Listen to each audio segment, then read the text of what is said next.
Análise Política, com Orion Teixeira. E aí, Orion, muito bom dia, meu amigo, ótima semana. Bom dia, Bruno, Luciano, Murilo e espectadores aí, ouvintes da Band News. Prazer voltar a falar com vocês nesse início de semana. Sempre nosso prazer.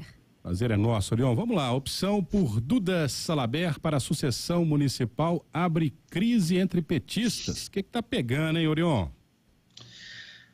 Bruno, o maior partido de esquerda do país e de Minas, o PT, está se embaraçando, pirando o cabeção aí com essa discussão sobre a sucessão municipal da capital mineira no ano que vem. Nos tropeços conhecidos por conta da hegemonia do partido perante os seus aliados, outro está sendo apresentado aí, que é de perfil conservador, beirando aí a transfobia.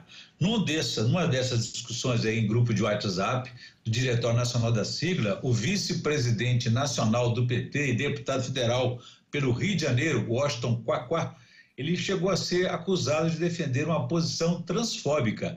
Ele negou e reclamou da adjetivação. Por quê? Ao comentar uma reunião entre a deputada federal Duda Salabert, do PDT, que é uma pré-candidata a prefeita aqui em Belo Horizonte, e a presidente nacional do PT, a Gleisi Hoffmann, ele disse que alas dos partidos discutem a possibilidade do PT apoiar a pedetista na disputa à prefeitura de Belo Horizonte. Ele fez observações, argumentando o perfil conservador de parte do eleitorado do partido e completou, aspas, essa coisa, por exemplo, de Duda Salabert, numa das capitais mais importantes do país, precisa ser bem discutida, porque tem efeito nacional. O deputado federal mineiro, Odair Cunha, que foi secretário do governo Pimentel, de governo Pimentel nos anos aí de 2015 a 2018, ele completou achando que o PT deve lançar candidato próprio em Belo Horizonte, que o partido já estaria articulando isso. Chegou a afirmar que a opção por Duda também poderia fazer com que o PT desaparecesse na capital. Não se explicou por quê.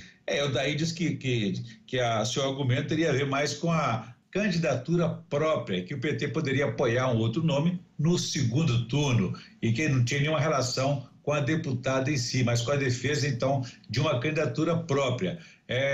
Que em caso de derrota no primeiro turno, o PT poderia apoiar Duda ou outro nome que estivesse mais alinhado ao seu campo no segundo turno. Ele apontou também o nome do deputado federal Rogério Correia como preferido para essa candidatura. Já a deputada Janaína Oliveira, que é secretária nacional do grupo LGBT do PT, criticou as manifestações. Segundo ela, a deputada Duda não é qualquer pessoa e que a última votação dela fala por si. Ela considerou grave o foco transfóbico escondido na avaliação dos dirigentes. E com mais de 208 mil votos, né, Bruno, Duda Salabert, PDT, é a primeira deputada federal trans da história de Minas Gerais. O debate esquentou e o dirigente Quaquá avaliou que a opção Duda seria uma péssima candidatura para o PT e diz que seu debate prioritário é o político e não a pauta identitária. Simultaneamente ao bate-boca, foi divulgada pesquisa aqui na capital, pesquisa interna do PT, em que aparece ali fortalecido o nome do deputado federal Rogério Correia.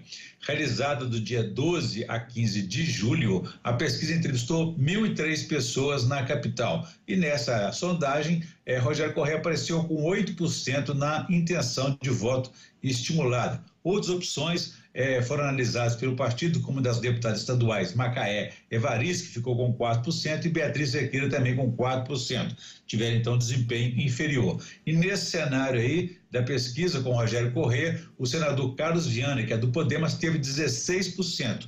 O jornalista Eduardo Costa, do Cidadania, 11%. O deputado estadual Bruno Engler, do PL, 10%. O atual prefeito Fuad Noman, do PSD, 6%. E Duda Salabert, PDT, 6%. Muita discussão ainda vai rolar aí, Bruno, mas o certo é que o PT é uma força política nacional, é importante, mas ainda não tem um nome competitivo para essa disputa aqui na capital mineira.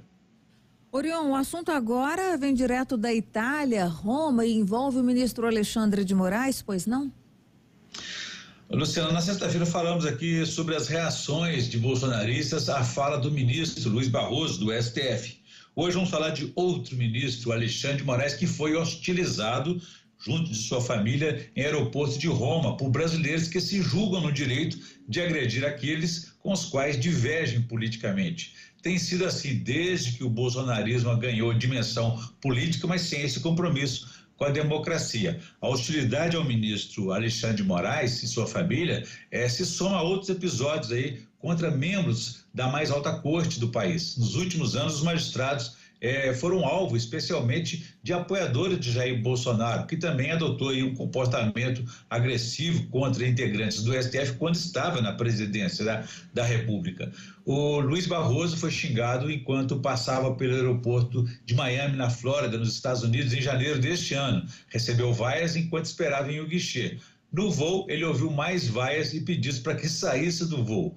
Barroso ele não reagiu de imediato, mas depois afirmou que os ataques ocorriam por uma mistura de ódio, ignorância, espírito antidemocrático e falta de educação.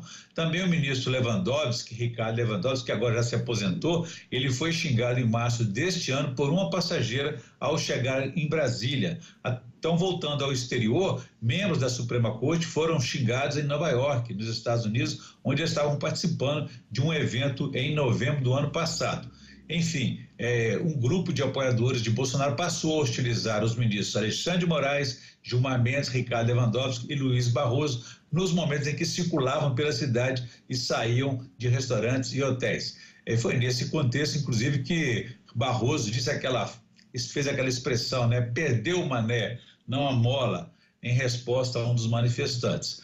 Bom, além de inaceitável, esse tipo de comportamento criminoso precisa ser, Luciana, punido com rigor. Caso contrário, essa impunidade poderá resgatar situações como aquela dos acampamentos de ruas contra a democracia e a justiça e até estimular atos golpistas como aqueles de 8 de janeiro.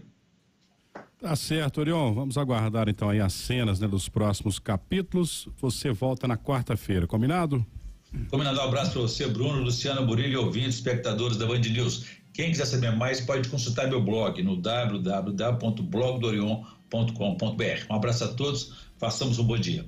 Valeu, façamos.